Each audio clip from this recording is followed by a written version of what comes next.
All right, we are live here at Buffalo Trace Distillery for another episode of Whiskey Wednesday. We're joined here by Bourbon Hall of Famer Freddie Johnson, and he's going to give us a little tour. Freddie, show us what we're going to be looking at here today. Hey, Alan. Well, listen, first off, welcome everybody. A beautiful day to be out and about. What we're going to talk about today is Warehouse V. If you kind of look around here, you'll notice something interesting. We were the first distillery to reach 2 million barrels after Prohibition. I like coming down through this area. If you'll notice, we're about to go past the barrel crossing. It's really kind of cool. So you can see some of the barrels here. We're in the process of making new product. It's on its way into the warehouse. But this road that we're standing on, Alan, believe it or not, back in the day, as they would say, do you know the folks that lived in the area could drive right down through the middle of this distillery? So, barrel crossing, just like a railroad crossing, the arm comes down, the lights flash, and the vehicle stopped. It's really kind of cool. Nice little fun way of saying, hey, no longer do the cars come straight down through the distillery anymore. There's a lot of changes over the years. But as you can see, we're fully functional and operational down through here.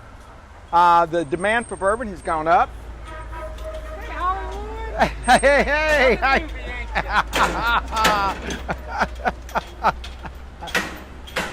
Oh, what a fun day.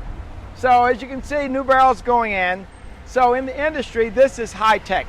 This is a programmable Rick elevator. So it's set up so that the barrels come over, and it's set up so that it'll kick the barrels off on the floor that they're actually designated for. Once the barrels have reached their maturity, they come out, they come back down on these tracks. You know, Alan, as we head down through here, a lot of the things that people don't realize is the shape of a barrel has nothing at all to do with aging. It's for these tracks. So that little belly on the barrel, believe it or not, is designed to follow these tracks wherever they go around the distillery. It's really pretty cool. So you'll notice there's a little bit of grade, and that's just enough of a slope that as the barrels roll along, when they reach their final destination, they don't slam the other barrel and shatter it. Look at this, isn't this beautiful? So here's the significance of all this. Right now we're averaging about 1 million barrels once every 10 years. This all started years ago. Colonel Blanton was a visionary, and he saw a couple of things happening in the industry. There was a pent-up demand for bourbon, and what he figured out was the demand for this product is not going away, and he wanted to get on the front part of the curve. So we started building around here. He started, you ready for this? It actually started just a little bit before Prohibition was about to end. And he started building warehouses on the property. We started building warehouses. Our warehouses that they were cranking out at the time, those suckers were roughly 40,000 to 50,000 barrels per warehouse. We were getting close to 2 million barrels, and Colonel Blanton came up with this idea. How about making a warehouse to house the first of the 2 millionth barrel that came out of this distillery? So this little building right here is the smallest bonded warehouse in the world, and it was constructed 1953. It finished up, that's when we put it in there. So they started working on it in 1951, 1952. 1953, the 2 millionth barrel goes into this building.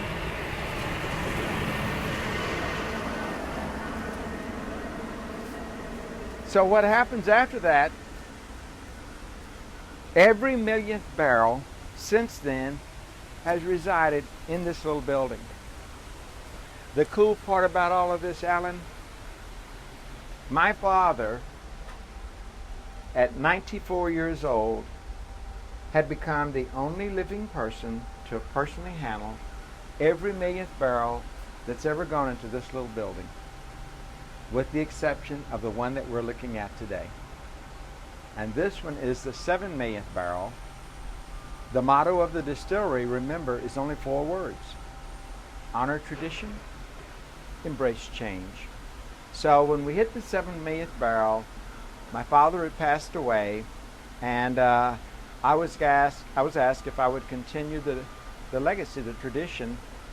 And I got my grandson out of school, and I got Osiris to help me roll the 7 millionth barrel in here, just like I used to help my dad roll the barrels before. So it's really pretty cool. There's a picture of my grandson and Chris Comstock and Mark Brown and all of them standing up here, and his chest is as big as this barrel is wide. But he's got a nice little smile on his face, extremely proud of him. And hopefully we're able to do that for at least a couple of more barrels, and then maybe he'll continue the legacy after I'm gone. But once every 10 years, we're going to roll a barrel in here. We are doubling the output of the distillery. So the vision is that we're going to start hitting that millionth barrel a little bit sooner. And right now we think that probably instead of being 10 years, maybe about 8 years, we should hit the 8th millionth barrel. And then maybe after that, maybe we'll hit the 9th millionth barrel at maybe about 7 years. And we think that's probably about where we'll balance out for a while. It's all based on the demand of the industry. So that leads right into a good question from Cindy on Facebook, which she asked about how long you'll be aging the barrels, but will the barrels, the product that comes out of the barrels, be available to the public? Yes and no. The way it works is this. Cindy, that's a really cool question.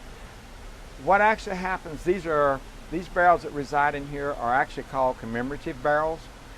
And what they actually do with it is they will bottle the product. It is Buffalo Trace Bourbon. It's what we're releasing now.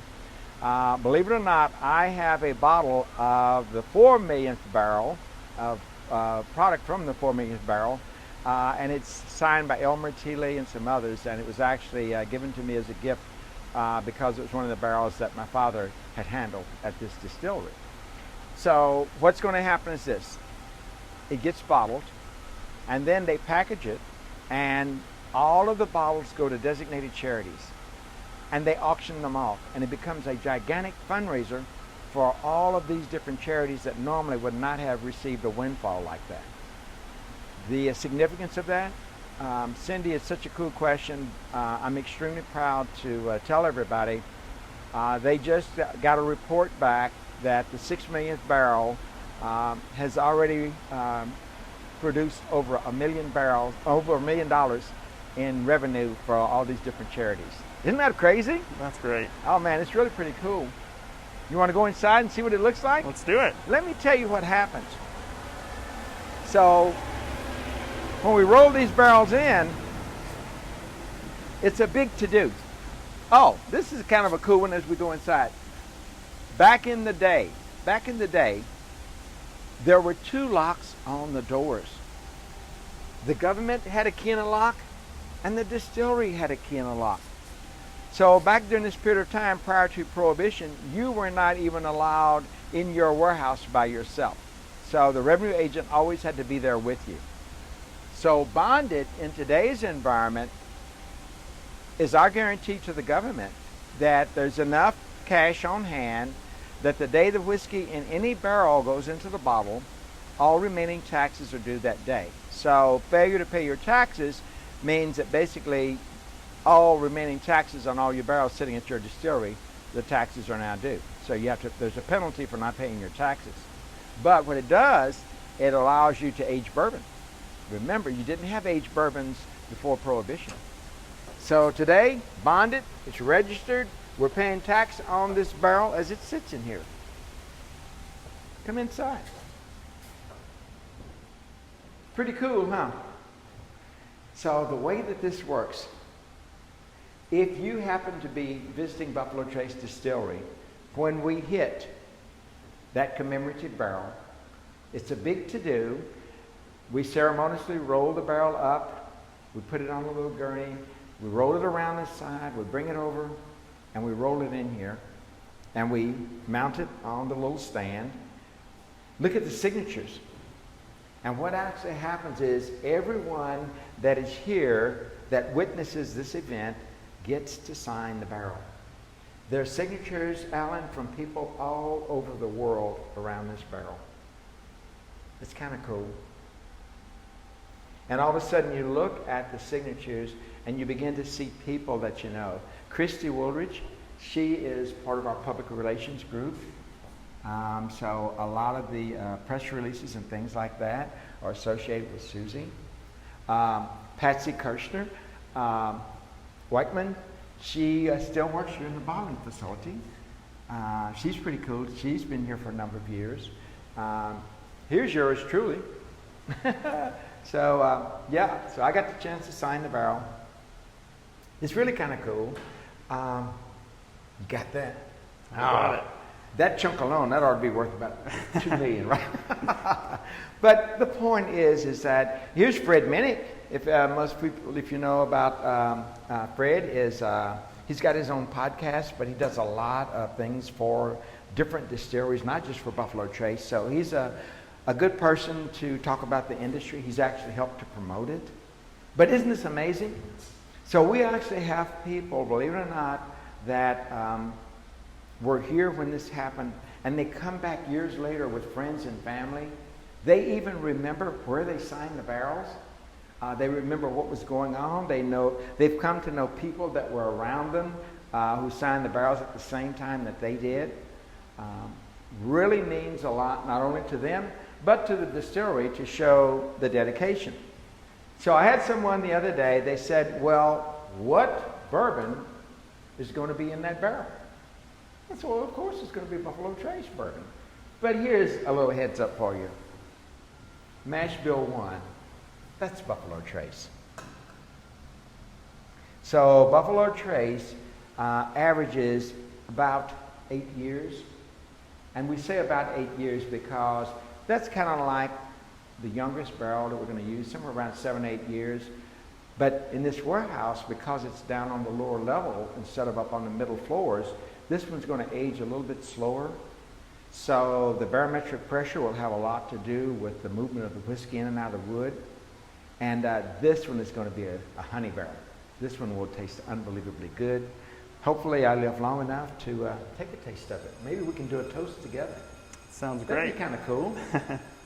So, guess what? They're back in business again. This is a cool view out. Now you know why this building sits where it does. Imagine a resident or a visitor coming down through Lewis Ferry Road, and Lewis Ferry Road comes right through here, and you can see the barrels rolling across the street. This one has lights in it at night. They light it up. It's basically, it's beautiful just to see in the evenings. At Christmas time, we decorate all around it. We have some soldiers and stuff.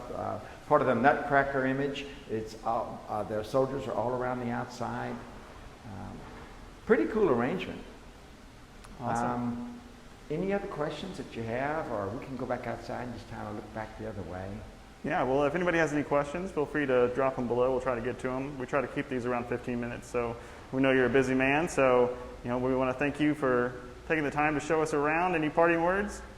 Well, I would just say that if they have a chance, do come visit Buffalo Trace Distillery and see Warehouse V for yourself. Take pictures, make a moment, make a memory, and keep enjoying Buffalo Trace bourbon. All right, thanks, Freddie. All righty, Alan.